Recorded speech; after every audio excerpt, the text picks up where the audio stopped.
When you think of coaster manufacturers, you think of B&M, Intamin, and RMC. You think of Gerstlauer and Vekoma, and maybe even Mock Rides. These are the major players building some of the best coasters in the US, Europe, and Asia alike. But what if I told you there was a manufacturer out there that combined all of these manufacturers that I just mentioned? What if I told you that it was the most popular manufacturer in the world and you've never even heard of it? Well, today that's exactly what we're going to talk about. Let me introduce you to Jinma Rides. This is a Chinese coaster manufacturer that has sold more coasters than most companies by more than double. Now, looking at this footage, you might be scratching your head. You might be saying, hey, Coastoons, that's not Jiminy Schmiminy, that's a B&M Flyer. And to that, I would say, no, you've been fooled, because not everything is exactly as it seems. Basically, what I'm trying to get at is these coasters are essentially ripoffs. Jinma Rides makes knockoffs of the most popular models in the industry, and honestly, they do it really well. A lot of other companies with bigger names have tried making their own versions of successful models, and it's rarely ever a hit. Intamin's Hot Racer was supposed to be the next big single rail with launches and more diverse layouts and a focus on inversions and low-to-the-ground elements.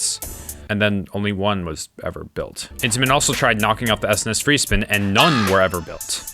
This could also be an Intamin problem. But Jinma, on the other hand, has been successfully able to rip off more than a handful of smash hits and has been able to sell off 91 of the exact same spinning coaster. That is ridiculous. If you thought there were a lot of Vekoma boomerangs, try almost doubling that for a spinning coaster of all things. So in this video, I'm going to be going over every single time this company has stolen an idea and how they keep getting away with it, or how they keep not getting away with it. Let's start with their rides. They have a pretty massive and diverse portfolio of rides, from tilt coasters to carbon copy SLCs to dives and even flyers. And you can tell at a glance exactly where they got their quote-unquote inspiration from. In fact, their first invert that they built was an exact copy of the Vekoma SLC. The whole point of the model was to be a cheaper solution for Chinese parks, but stealing the design bar for bar seems a little excessive. But it worked, and about 20 were sold, which is almost the same as the original Vekoma SLC design. I guess the Vekoma SLCs were already so bad that making a knockoff version doesn't really make it feel any cheaper. What does probably feel cheaper though are the B&M knockoffs. Now, these came a little later in Jinma's timeline. A lot of people say they had a huge turning point or whatever, like after the company went public and started to take their rides more seriously. And yeah, you could make the argument that their original trains and custom layouts were all jumps in the right direction, which they were, but honestly, the rides built after this still look pretty unoriginal from the rides we've already seen. The B&M ones are definitely the worst. The Flyer could easily be mistaken for a B&M, but just like a bad one. The elements all seem a little off, and it's not like anything is inherently wrong, but on the B&Ms, you know, the pretzel loops are a little tighter, the twists are a little smoother, and the layout's just a little longer. The B&Ms in general just seem like they're better throughout and better executed. I will say though that Jinma beats them with their loading system. I just always found it a little unnatural when they lift the seats into the flying position on like Superman or something. It just feels weird to be moving out of the station already in the flying position. I think starting on your back would be a lot more comfortable both going out of the station and up the lift. And don't even get me started on the brake run. If the ride is running more than one train, it's definitely going to stop before getting back to the station because it takes so long to load. So you're going to be sitting in the brakes for a little while, and personally, I would much rather be laying flat on my back than hanging on my stomach for 30 seconds. I know that's a little thing, but I want to give credit to Jinma where it's due. Now, the dive coaster is arguably more of a copy. See, with the Flyer, you at least have some different elements with the helix around the mountain and, you know, the whole mountain in general. The Jinma dive is what you would get if ChatGPT tried to emulate a B&M dive. It's jankier, it's not really well thought out, it freaking switches tracks halfway through, and it's really short, like practically does nothing. And I get that B&M dives have some of those traits, but there's a level of polish that B&M has that Jinma just doesn't. And that quality makes up for the meandering because you know that when the ride actually does do something, it'll do it really well. To be honest, I'm not even sure if the drop on the Jinma will be good. There's an extra row, which means yeah, more width for the last row, but what about all the other rows? The other rows are just going to be slowed down by all the extra people in the back. These trains look like they're built for a different type of ride. They look like they're designed for a Gerstlauer Infinity coaster. I know Infinity coasters and dives both have steep drops, but those rides are still nothing like each other. Dives start with a bang, but after are slow, graceful cruises with scenic views high above the ground. Infinities are intense, trying to kill you injector airtime machines. They're very different. Dives have the big slow trains because they're big slow rides. If you put quick trains on the big slow ride, it'll still be a big slow ride, but just less optimal. It'll probably run even slower, to be honest, and the pacing will be really inconsistent. And yeah, you can do this, you're allowed and encouraged to make your rides unique, but when so much of the ride is clearly a copy and paste of another, changing just the train to try and change the experience is a little sloppy and honestly a little careless. But this is a good example of copying that doesn't really happen that much, and eventually all the copying did catch up with them via a lawsuit. Zamperla actually sued and won against Jinma for copying designs and patents for over 83 rides. They were sued for $138 million and had to pay every penny. But here's the thing. I didn't want to just come here to hate on this company. I mean, I kind of did, but you know, that's not the whole point. I wanted to bring them to your attention because I think they're actually making a change. While some of their newer models, like I mentioned, are copies of others, there are some of them that are pretty much much completely original. They've definitely been trying to shed the reputation of a Chinese knockoff, and I think that all culminated in the moment of the opening of their LSM launch coaster. This looks pretty much like if B&M made a launch coaster, but that's the thing. B&M never has made a launch coaster, so this is actually a pretty unique concept for Jinma. And it's not exactly like a B&M, like obviously there are some of the same cookie cutter elements, but you actually start to see their design language where they do like a lot of swooping helixes and turns into the other elements. They've also refined their inverted model for the new gen SLCs, and you might say Coastoons, that's exactly what Vekoma did with their new gen SLCs. They just copied Vekoma again. And this is where you would be wrong. In this instance, Jinma actually created something new, and Vekoma was the one to take it for themselves. There are minor differences structurally with the design language, but even the track and trains themselves look remarkably similar. They've installed a couple of these now, even with unique layouts, and I think that's good progress for them in proving that they can keep innovating. You can tell that they definitely want to take their rides globally and be a key player in the coaster industry, which is just really exciting to me. They're willing to take risks, and they're willing to try new things, and they're willing to maybe not succeed fully with those things. Yeah, they've built their business off of clones and ripoffs, but that's not what they want to be anymore. As much fun as it is to take a dump over this company, I truly think it has a very bright future in the industry. I'd love to see their launch coasters come to the US.